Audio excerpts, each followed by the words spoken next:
दोस्तों, अब अकेले चुनाव लड़ेगी बीजेपी। अमित शाह ने कह दिया है बड़ी बात कि हमें बैसाखी की कोई जरूरत नहीं है। यानी बीजेपी को किसी के सहारे चुनाव लड़ने का मोह भंग हो चुका है। आखिर ऐसा क्या हो गया कि बीजेपी पार्टनरशिप, राजनीतिक तौर पर पार्टनरशिप नहीं चाह रहे हैं? बड़ी खबर है, बताएंगे आगे आपको वीडियो में विस्तार से, तो वीडियो को आखिर तक देखिएगा।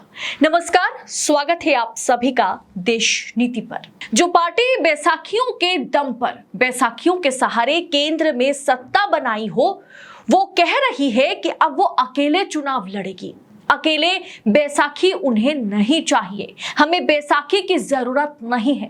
आखिर ऐसा क्या हो गया कि गठबंधन से मोदी शाह का मोहभंग हो गया? देश नीति, केवल सच्ची और पक्की खबरें।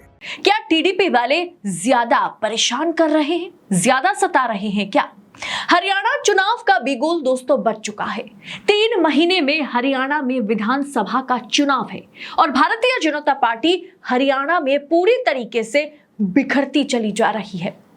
हरियाणा में अक्टूबर में विधानसभा चुनाव कराए जा सकते हैं। सूत्रों के मुताबिक बैठक हुई जिसमें अमित शाह ने कहा कि बीजेपी को किसी बैसाखी की जरूरत नहीं है। उन्होंने कार्यकर्ताओं से कहा कि प्रधानमंत्री मोदी के मार्गदर्शन और मुख्यमंत्री सैनी के नेतृत्व में बीजेपी हरियाणा में तीसरी बार पूर्ण बहुमत के साथ सरकार बनाने जा रही है।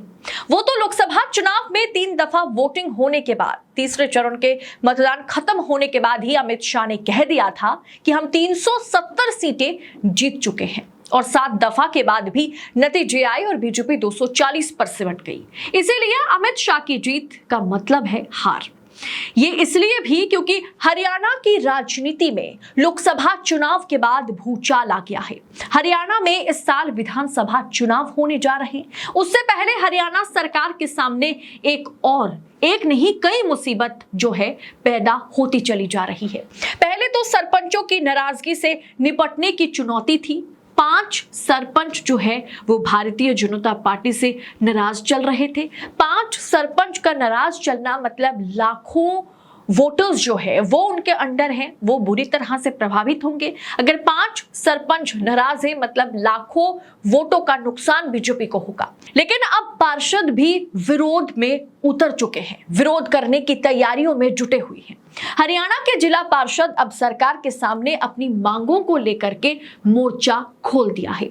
सोनीपत के जिला पार्षद और वाइस चेयरमैन ने प्रेस कॉन्फ्रेंस करके इसका ऐलान कर दिया कि हरियाणा के 5 सरपंचों की नाराजगी एक तरफ और लाखों वोटर्स इन सरपंचों से प्रभावित होते हैं, वो एक तरफ, दूसरी तरफ प्रदेश में बीजेपी के खिलाफ आंदोलन उनके खुद के पार्षद करते हुए नजर आ रहे हैं। हरियाणा सरकार के खिलाफ लगभग सभी वर्गों ने अपनी अपनी मांगों को लेकर के मोर्चा खोल रखे हैं। किसान, सरपंच, छात्र, कर्मचारी, अब जिला पार्षद भी सरकार के खिलाफ अपनी मांगों को लेकर आंदोलन की राह दिखाई जो है सामने दे रहे हैं। जिला पार्षदों ने कई जिलों में इसको लेकर के अभियान भी शुरू कर दिया है। सोचिए दोस्तों, 3 महीने में हरियाणा में चुनाव है। लोकसभा चुनाव में 10 में से 10 सीटें 2019 में बीजेपी लेकर के गई थी, जीती थी, और इस बार सीधा 10 से 5 सीटें बीजेपी गवा चुकी है। अब ऐसे में अगर हरियाणा में 3 महीने में विधानसभा का चुनाव है और इस तरह से हर एक मोर्चा विरोध प्रदर्शन करने लगे, खुद सरकारी पार्षद जो है वो बीजेपी के खिलाफ जाने लगे, तो सोचिए बीजेपी का हाल क्या होगा।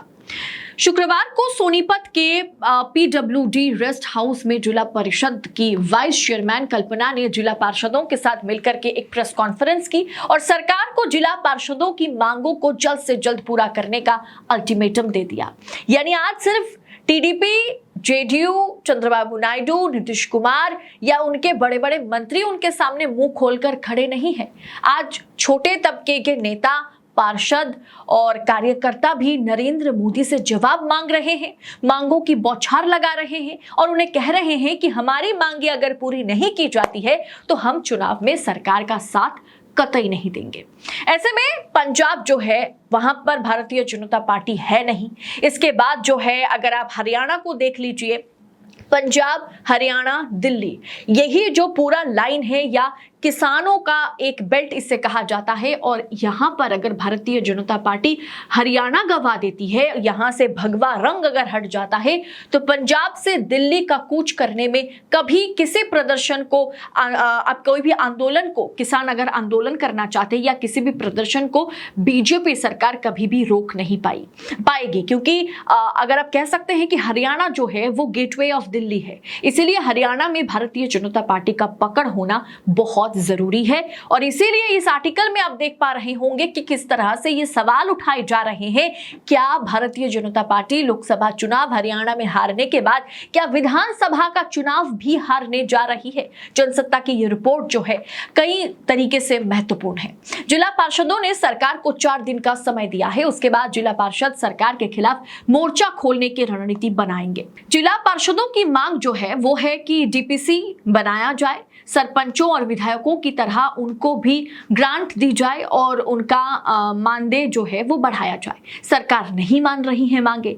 लोकसभा चुनाव 2024 में हरियाणा में सीटों की संख्या आधी हो जाने के बाद 58% से वोट शेयर जो है वो घट करके 46% आ जाने के बाद हरियाणा में भाजपा ने मतदाताओं को खुश करने और आने वाले विधानसभा चुनाव में पहले खोई हुई जमीन को बनाने का प्रयास कर रही है। लेकिन बीजेपी क्या कर पाएगी, क्योंकि उनका साथ इस बार जो है वो दुष्यंत चौटाला की पार्टी भी नहीं दे रही है। जिसके बाद बीजेपी ने साफ कर दिया कि हम अकेले के दम पर चुनाव लड़ेंगे, हमें किसी बैसाखी की जरूरत नहीं है। क्योंकि बैसाखी रहना, पार्टनरशिप में रहना मतलब हमेशा आपके मन में ये डर रहेगा कि अगर वो साथ छोड़ता है तो सरकार के ऊपर जनता की भरोसा, ये सब कुछ डगमगा जाएगा। ऐसे में हरियाणा चुनाव जो है वो नजदीक आता जाएगा और बिगुल जो है बच चुका है। कुल मिलाकर के देखा जाए तो हरियाणा चुनाव भी भारतीय जनता पार्टी के नाक में दम कर रखा है और हरियाणा जैसा राज्य भारतीय जनता पार्टी जो है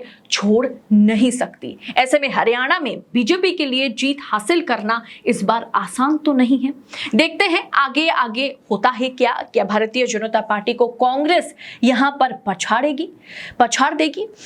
फिलहाल इस रिपोर्ट में इतना ही। इस पूरे राजनीतिक विषय पर आपकी राय क्या है? हरियाणा की राजनीति को लेकर के आप क्या सोच रखते हैं? आने वाले विधानसभा चुनाव में हरियाणा में बीजेपी का और कांग्रेस का प्रदर्शन कैसा रहेगा? इस पर जो भी अपडेट हमारी हाथ लगेगी हम आप तक सबसे पहले पहुंचाएंगे। बाकी इस पूरे विषय को आप किस अंदाज में देखते हैं, कमेंट कर अपनी राय हमारे साथ शेयर करें। बाकी ऐसी तमाम खबरों को पड़ताल के साथ और विश्लेषण के साथ पाने के लिए देश नीति को सब्सक्राइब जरूर करें। बहुत बहुत शुक्रिया। इस रिपोर्ट में बस इतना ही। जल्द होगी आपसे मुलाकात। बहुत बहुत शुक्रिया। जय हिंद, जय भारत।